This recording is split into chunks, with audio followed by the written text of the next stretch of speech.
오늘은 누가복음 2장 39절에서 3장 20절까지를 함께 살펴보겠습니다. 39절 한 절을 함께 읽겠습니다. 주의 율법을 좇아 모든 일을 피하고 갈릴리로 돌아가 본 동네 나사렛에 이르니라. 지난 주일까지는 메시아의 탄생과 관련된 사건 기록에 이어서 요셉과 마리아가 율법에 따라 정결 예식과 아기에 대한 할례 및 속전을 드리는 봉헌 의식을 행하려고 예루살렘에 갔다가 경건한 노인 시몬과 안나를 성전에서 만나 메시아에 대한 노래와 예언을 듣게 되는 장면을 살펴보았습니다. 방금 읽은 39절에는 주님의 율법대로 모든 일을 마치고 그들의 고향 갈릴리 나사렛에 돌아갔다고 기록되었습니다. 마태복음에 기록되어 있는 동방박사들의 방문, 애굽으로의 도피, 헤롯이 어린아이들을 살해한 사건, 애굽에서의 나사렛 귀향에 관한 기록이 여기서는 생략되었습니다. 그 이유를 추리하자면 누가복음과 사도행전을 기록한 누가는 복음서에서는 구약 예언의 성취로서 예수님이 유대인의 땅에서 활동하신 일들만을 충실하게 다루고 사도행전에서는 예루살렘과 사마리아와 땅끝까지 이르는 복음 전파를 기술하려는 의도로 그리한 것 같습니다. 40절 한 절을 함께 읽겠습니다. 아기가 자라며 강하여지고 지혜가 충족하며 하나님의 은혜가 그 위에 있더라. 예수님의 유전기 성장 모습을 간략하게 묘사하였습니다. 몸이 튼튼하게 자라고 지혜가 충만하며 하나님의 은혜가 그 위에 있었습니다. 41절에서 47절까지 함께 읽겠습니다. 그 부모가 해마다 유월절을 당하면 예루살렘으로 가더니 예수께서 12살 될 때 저희가 이 절기의 절대를 쫓아 올라갔다가 그 날들을 마치고 돌아갈 때 아이 예수는 예루살렘에 머무셨더라. 그 부모는 이를 알지 못하고 동행 중에 있는 줄로 생각하고 하루 길을 간 후 친족과 아는 자 중에서 찾되 만나지 못하며 찾으면서 예루살렘에 돌아갔더니 사흘 후에 성전에서 만난 즉 그가 선생들 중에 앉아서 저에게 듣기도 하시며 묻기도 하시니 듣는 자가 다 그 지혜와 대답을 기이 여기더라. 율법에 의하면 이스라엘의 남자들은 유월절, 오순절, 장막절 절기를 지키기 위해 예루살렘 성전으로 가야 했습니다.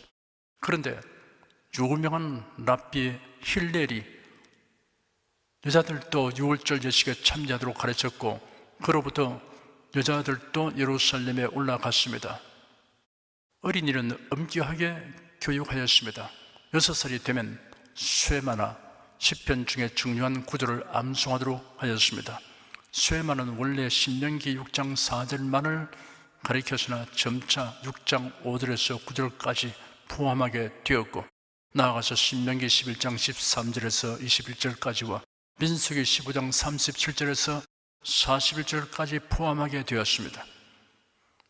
이스라엘아 들으라로 시작되는 신명기 6장 4절 말씀은 모든 율법을 주셨고 오직 한 분이신 여호와 하나님에 대한 신앙 고백입니다.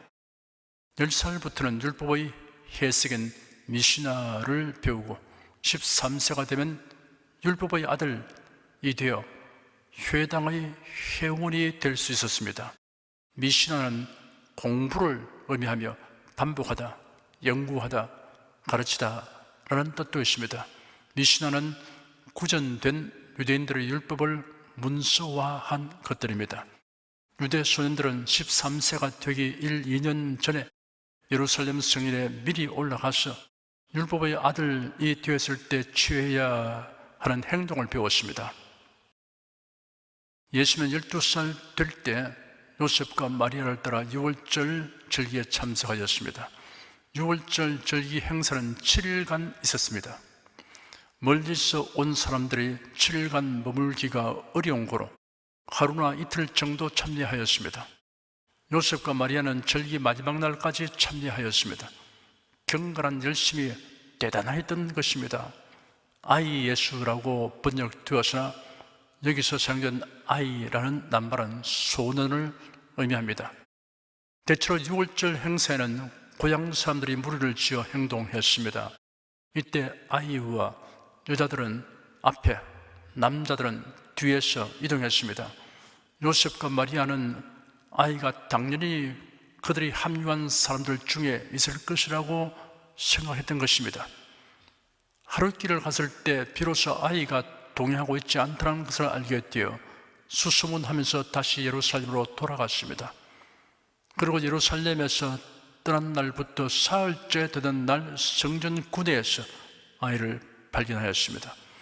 성전 경내에는 3개의 회당이 있었는데 하나는 이방인의 뜰문 곁에 있고 다른 하나는 이스라엘인을 위한 뜰의 입구에 있으며 또 하나는 안뜰의 동남부에 있었습니다.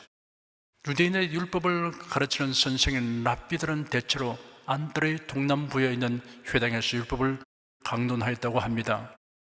랍비는 좌석에 앉고 가르침을 받는 사람들은 땅바닥에 앉아서 들었습니다.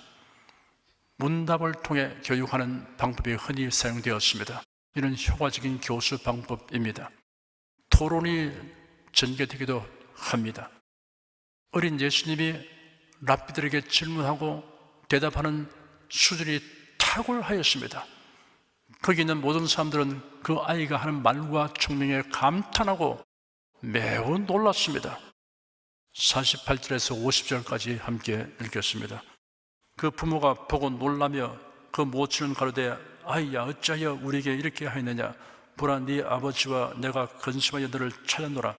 예수께서 가라사대 어찌하여 나를 찾았었나이까 내가 내 아버지 집에 있어야 될 줄을 알지 못하셨나이까 하시니 양친이 그 하신 말씀을 깨닫지 못하더라.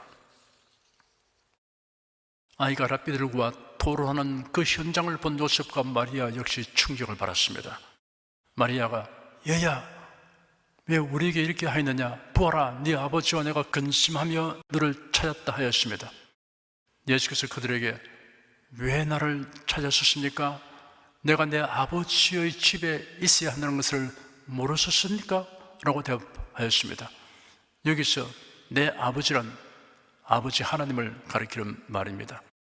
예수는 이처럼 어릴 때부터 아버지 하나님과 자신의 관계를 자각하고 있었습니다.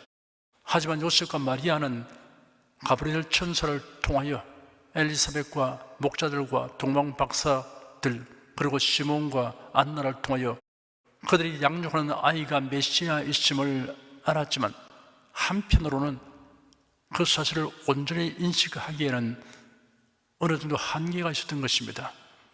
사람이 너무나도 뜻밖의 엄청난 일을 경험하면 사실 적응이 어려울 수 있습니다. 51절, 52절 두 절을 함께 읽겠습니다. 예수께서 한 가지로 내려가사 나사렛에 이르러 순종하여 받드시더라. 그 모친은 이 모든 말을 마음에 두니라. 예수는 그 지혜와 그 키가 자라가며 하나님과 사람에게 더 사랑스러워 가시더라. 예수께서 즉시 부모님과 함께 나사렛으로 돌아왔습니다. 그리고 자식의 의무와 도리를 충실하게 행하였습니다. 마리아는 예루살렘 성전에서 아들이 하는 말을 마음에 새겨 두었습니다. 3장 1절 2절 두 절을 함께 읽겠습니다. 디베로 가이사가 위에 있은 지 15해 곧 본디오 빌라도가 유대의 총독으로 헤롯이 갈릴리의 분봉왕으로 그 동생 빌립이 이두레와 드라고넷 지방의 분봉왕으로 루사니아가 아빌레네의 분봉왕으로 안나스와 가야바가 대상으로 있을 때 하나님의 말씀이 빈들여서 사가랴의 아들 요한에게 임한지라. 디베로 가이사는 주 14년에서 37년 사이에 로마 제국을 통치한 제2대 황제입니다. 초대 황제이며 그의 양아버지였던 아우구스토가 죽자 그 위를 계승한 티베리우스 율리우스 케사르입니다. 그가 왕위에 있은 지 15해가 될 때 세례 요한이 활동을 시작했습니다. 그 당시에 유대 지역 및 이웃한 지역의 총독과 분봉왕의 이름을 적시하였습니다. 이런 예수님에 관련된 기록들이 지어낸 공교한 이야기가 아니고 역사적 사실 기록이라는 것을 증명하는 것입니다. 유대 지역은 본디오 빌라도가 총독으로 다스렸습니다. 그런 예수님을 십자가에 못 박도록 선고하고 집행하였습니다. 갈릴리 지역은 헤롯이 부몽왕으로 다스렸습니다. 그는 헤롯 대왕의 아들인 헤롯 안디바입니다. 이두레와 드라고니스는 헤롯의 동생 빌립이 부몽왕으로 통치하였습니다. 다메섹 서북쪽 약 16km 지점의 아빌레네는 루사니아가 통치하였습니다. 예수님과 세례 요한이 활동한 당시에는 안나스와 가야바가 대제사장이었습니다. 대제사장직은 종신직이었으나 로마가 종교를 정치적으로 이용하기 위해 총독이 대상을 임명하고 해임했습니다. 안나스는 총독 구레노에 의해 임명된 후 총독 발레리우스 그라투스에 의해 해임되었습니다. 주 18년 안나스의 사위인 가야바가 대상직에 올랐습니다. 여기 안나스와 가야바를 함께 언급한 이유는 안나스가 오랫동안 대상으로 재직하면서 유대사회에 많은 영향력을 끼치기 때문에 해임 후에도 실질적인 행사를 하였습니다. 예수님이 체포된 후 현직 대제사장이었던 가야바에게로 끌려가지 않고 안나스에게로 먼저 끌려갔던 사실도 이를 증명하고 있습니다. 팔레스틴 지역의 정치 상황이 이러할 때 하나님의 말씀이 빈들에서 사가랴의 아들 요한에게 임하였다고 했습니다. 이런 표현 방식은 구약의 선지자들이 소명을 받을 때 사용되었습니다. 세례 요한은 말라기 선지자 이후 400여 년 만에 나타난 하나님의 선지자였습니다. 구약 시대의 끝에서 신약 시대의 시작으로 이어지는 때입니다. 3절 한 절을 함께 읽겠습니다. 요한이 요단강 부근 각처에 와서 주의 손을 깨 하는 회개의 세례를 전파하니, 하나님의 말씀을 바른 세례 요한은 요단강 부근에서 그의 사역을 시작하였습니다. 그런 죄 사함을 얻는 회개의 세례를 전파하였습니다.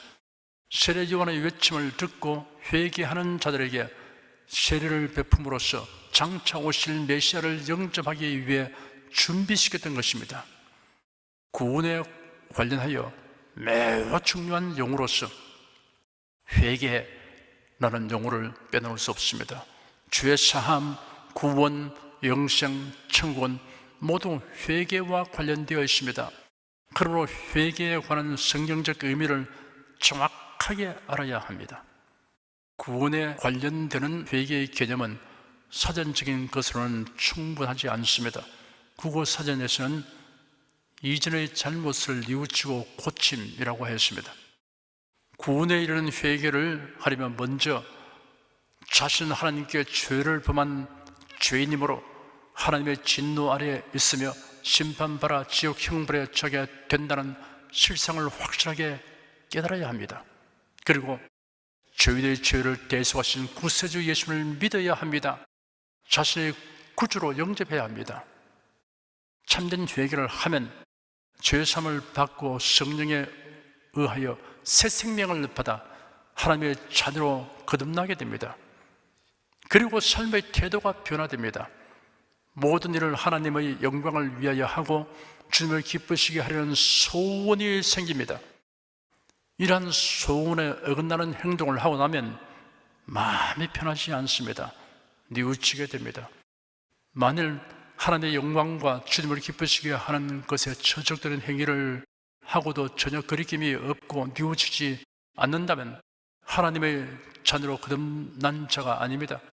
그가 회개하였다는 것은 명목상의 회개, 유명무실한 회개였던 것입니다. 4절에서 6절까지 함께 읽겠습니다. 선지자 이사야의 책에 선바 광야에 외치는 자의 소리가 있어 가로되 너희는 주의 길을 예비하라. 그의 첩경을 평탄케 하라. 모든 골짜기가 메워지고 모든 산과 작은 산이 낮아지고 굽은 것이 곧아지고 험한 길이 평탄하여질 것이요 모든 육체가 하나님의 구원하심을 보리라 함과 같으니라. 이 말씀은 구약 이사야서 40장 3절에서 5절을 포괄적으로 인용한 것입니다. 외치는 자의 소리여 가로되 너희는 광야에서 여호와의 길을 예비하라. 사막에서 우리 하나님의 대로를 평탄케 하라. 골짜기마다 도두어지며 산마다 작은 산마다 낮아지며 고르지 않은 곳이 평탄케 되며 험한 곳이 평지가 될 것이요 여호와의 영광이 나타나고 모든 육체가 그것을 함께 보리라. 대저 여호와의 입이 말씀하시느니라 라고 기록되었습니다. 고대 왕이 어느 지역을 행차할 경우 선발대가 앞서가서 왕의 행차를 알리고 왕이 탄 마차가 지나가기 쉽도록 그 지역의 사람들을 동원하여 대로를 고쳐 평탄하게 하였습니다. 고국으로 돌아온 자들이 성전을 수축하고 하나님을 예배할 준비를 하라는 말씀입니다. 여호와의 길을 예비하고 우리 하나님의 대로를 평탄케 하라는 말씀은 회개하고 겸손한 마음으로 하나님의 임재를 기다리도록 촉구하는 것입니다. 이 구절이 세례 요한과 관련됩니다. 바리새인들이 세례 요한에게 너는 누구냐? 라고 질문하니 대답하기를 나는 선지자 이사야의 말과 같이 주의 길을 곧게 하려고 광야에서 외치는 자의 소리다 하였습니다. 세례 요한의 사명은 유대인의 진정한 왕이신 그리스도께서 그들의 마음에 들어오실 수 있도록 교만하고 어리석은 마음을 버리고 온유하고 겸손한 마음을 가지도록 하는 것이었습니다. 7절에서 9절까지 함께 읽겠습니다. 요한이 세례 받으러 나오는 무리에게 이르되 독사의 자식들아 누가 너희를 가르쳐 장차 올 진노를 피하려 하더냐. 그러므로 회개에 합당한 열매를 맺고 속으로 아브라함이 우리의 조상이라 말하지 말라. 내가 내게 이르노니 하나님의 능히 이 돌들로도 아브라함의 자손이 되게 하시리라. 이미 도끼가 나무 뿌리에 놓였으니 좋은 열매 맺지 아니하는 나무마다 지켜 불에 던지우리라. 요한은 그에게 세례받으러 나오는 무리에게 그들을 책망하며 강력한 경고를 하였습니다. 독사의 자식들아 라는 말은 마귀의 자식이라는 뜻을 가진 말입니다. 성경에서 뱀은 사탄의 상징입니다. 사탄은 하나님 본의가 아니고 자기 본의로 행동하였습니다. 하나님의 뜻을 묻지 않고 자기 뜻을 이루려고 하나님을 대적하였습니다. 이처럼 종교적 윗선과 기만으로 가득 찬 사두개인들과 바리새인들이 성경을 자기 본의로 해석하고 자기 중심적으로 행동하였습니다. 아브라함의 혈통을 타고 난 것이 하나님의 자녀가 되는 자격이 되는 것이 아닙니다. 그러나 그들은 자기 본의로 해석하고 믿었습니다. 그리고 그들은 하나님의 진노와 심판을 면할 것이라고 생각하였습니다. 8절에 아브라함이 우리 조상이라 말하지 말라. 내가 내게 이르노니 하나님이 능히 이 돌들로도 아브라함의 자손이 되게 하시리라 하였습니다. 이스라엘이 교만하여 이방인들을 돌처럼 여겼지만 하나님께서는 돌 같은 이방인을 변화시켜 구원할 수 있음을 말씀하신 것입니다. 9절에 이미 도끼가 나무 뿌리에 놓였으니 좋은 열매 맺지 아니하는 나무마다 지켜 불에 던지우리라 하였습니다. 회개에 합당한 열매를 맺지 않는 자는 예외 없이 심판을 받게 될 것을 경고하였습니다. 회개를 미루다 보면 머지않아 불시에 심판을 받게 됩니다. 왜냐하면 사람의 일평생은 그리 길지 않을 뿐 아니라 언제 이 세상을 떠나게 될지 알 수 없기 때문입니다. 10절에서 14절까지 함께 읽겠습니다. 무리가 물어 가로되 그러면 우리가 무엇을 하리까? 대답하여 가로되 옷 두 벌 있는 자는 옷 없는 자에게 나누어 줄 것이요 먹을 것이 있는 자도 그렇게 할 것이라 하고 세리들도 세리를 받고자 하여 와서 가로되 선생이여 우리는 무엇을 하리까 하며 가로되 정한 새 위에는 늑증치 말라 하고 군병들도 물어 가로되 우리는 무엇을 하리까 하며 가로되 사람에게 강포하지 말며 무수하지 말고 받는 요를 족한 줄로 알라 하니라. 세리 요한에게 두 번째로 다가온 자들은 세리였습니다. 세금 징수업자들은 로마 총독의 권한 아래에 있었습니다. 로마 당국은 식민지의 세리들이 로마 당국이 요구하는 금액만 납부하면 그 이상은 문제 삼지 않았습니다. 이를 기화로 세리들이 그 이상을 징수하여 착복하는 일들이 발생하였습니다. 그래야 유대인 사회에서 미움의 대상이 되었습니다. 세리들이 세례요한에게 선생님, 우리는 무엇을 해야 합니까? 하니 세례요한이 그들에게 로마 정부가 부과한 금액 외에는 더 거두지 말라고 대답하였습니다. 세례요한을 찾아온 세 번째 그룹은 군인들이었습니다. 징집된 군인이라기보다 직업적인 용병들입니다. 이들은 빌라도 혹은 헤롯의 군인들로서 일종의 경찰과 같은 역할을 했던 것으로 보입니다. 세리들의 세금 징수를 도우면서 사람들을 위협하거나 고문하여 금품을 갈취했던 것입니다. 군인들이 그러면 우리들은 무엇을 해야 하겠습니까? 라고 질문하니 세례요한이 그들에게 말하기를 사람에게서 강탈하지 말며 거짓으로 고발하지 말고 받는 금료를 족한 줄로 알라 하였습니다. 회개의 세례를 받기 위해서는 불법과 불의를 미워하고 그런 행실을 버려야 한다는 것을 세례요한이 직설적으로 지적하였습니다. 이런 광경을 보면 당시의 세례요한에게 하나님께서 굉장한 위엄과 권위를 주셨음을 알 수 있습니다. 그리고 세례요한의 일거수일투족이 사람들에게 감화를 주었던 것입니다. 지도자가 지도를 받는 사람들의 존경과 신뢰를 받아서 얻게 되는 권위가 바람직한 권위입니다. 강압적 수단에 의하여 지도력을 행사하는 사람은 언젠가는 버림받을 각오를 해야 합니다. 그러므로 지도자가 되기를 원하는 사람은 절제와 희생과 솔선수범을 신중하게 고려해야 합니다. 15절에서 17절까지 함께 읽겠습니다. 백성들이 바르고 기다림으로 모든 사람들이 요한을 혹 그리스도신가 심중에 의논하니 요한이 모든 사람에게 대답하여 가로되 나는 물로 너에게 세례를 주거니와 나보다 능력이 많으신 이가 오시나니 나는 그 신들매를 풀기도 감당치 못하겠노라. 그는 성령과 불로 너에게 세례를 줄 것이요 손에 키를 들고 자기의 타작마당을 정하게 하사 알곡은 무화 곡간에 들이고 죽정에는 끄지 않는 불에 태우시리라. 당시의 유대 사회는 메시아 곧 그리스도가 오실 것이라는 기대가 팽배하였습니다. 그러한 때 세례 요한이 등장하여 하나님 나라가 임박하였음을 선포하고 회개를 촉구하며 세례를 주니 백성을 중에는 세례 요한이 그리스도인지 아닌지 의견이 분분하였습니다.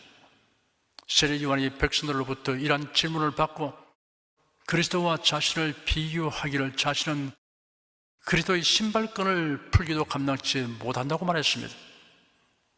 구약시대는 부정해진 몸이나 물건을 물로 씻음으로 정결 의식을 행하였습니다.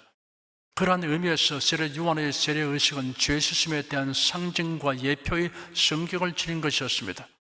진정한 죄 씻음은 그리스도로 말미암는 것입니다.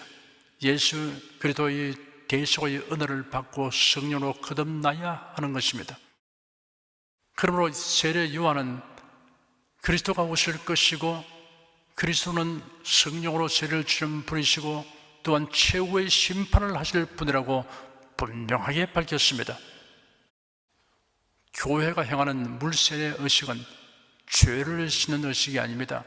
예수 그리스도를 믿어 죄사함 받고 거듭난 사람에게 옛사람이 그리스도와 함께 장사되고 그리스도 안에서 새 사람으로 다시 살아났음을 공포하는 의식입니다. 18절에서 20절까지 함께 읽겠습니다.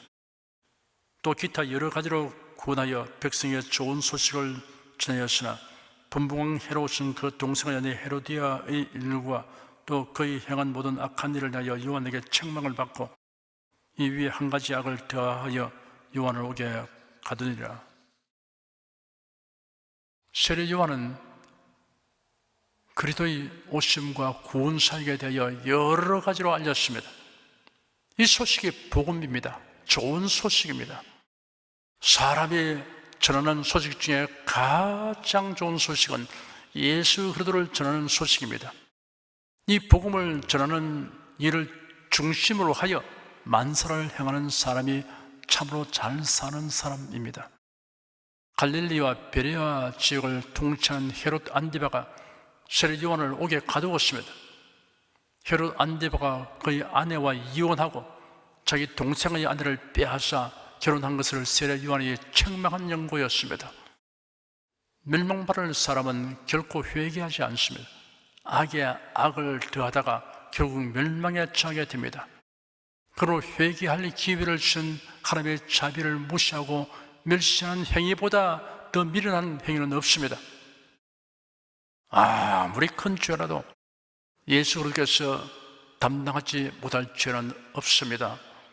새 생명을 얻는 회개, 구원 얻는 회개는 예수 그리스도를 자신의 구세주로 믿고 영접하는 것입니다.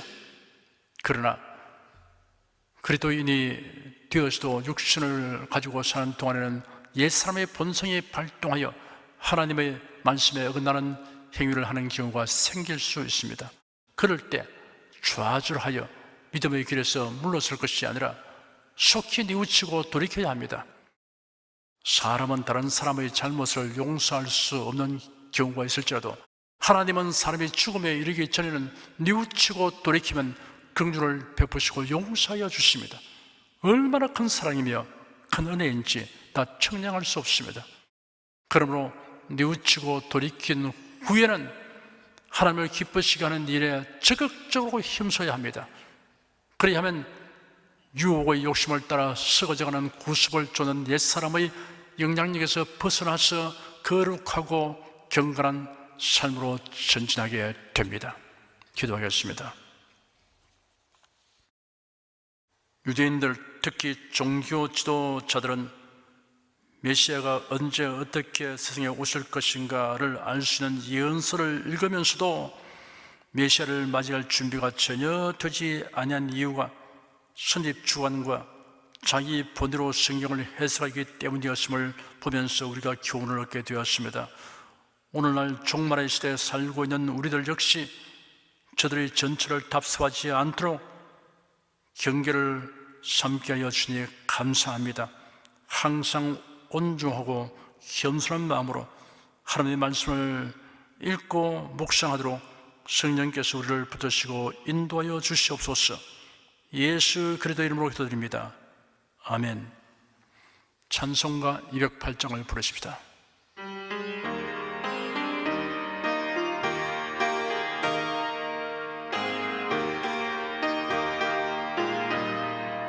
주 예수 내 맘에 들어와 계신 후 변하여 새 사람 되고 내가 널 바라던 참빛을 찾음도 주 예수 내 맘에 오심 주 예수 내 맘에 오심 주 예수 내 맘에 오심 물밀던 내 맘에 기쁨이 넘치면 주 예수 내 맘에 오심 주 예수 내 맘에 들어와 계신 후 망령된 행실을 끊고 머리털보다도 더 많던 내 죄가 눈보다 더 희어졌네 주 예수 내 맘에 오심 주 예수 내 맘에 오심 물밀던 내 맘에 기쁨이 넘치면 주 예수 내 맘에 오심 내 맘에 소망을 든든히 가지면 주 예수 내 맘에 오심 오심의 구름이 사라져버림도 주 예수 내 맘에 오심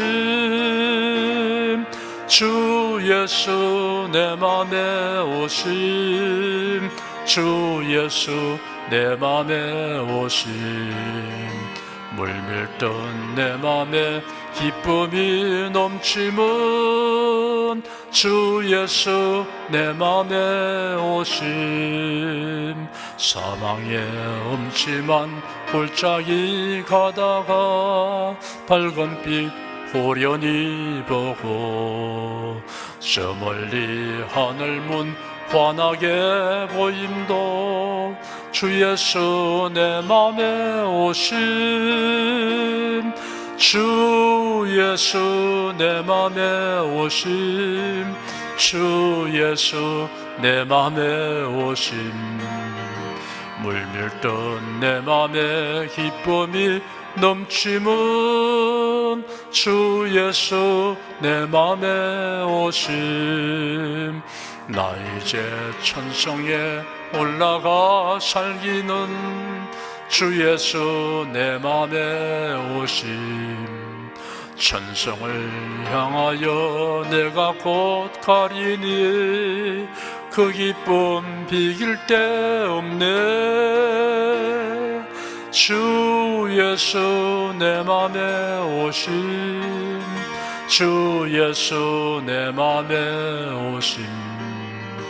물밀던 내 맘에 기쁨이 넘치면 주 예수 내 맘에 오심.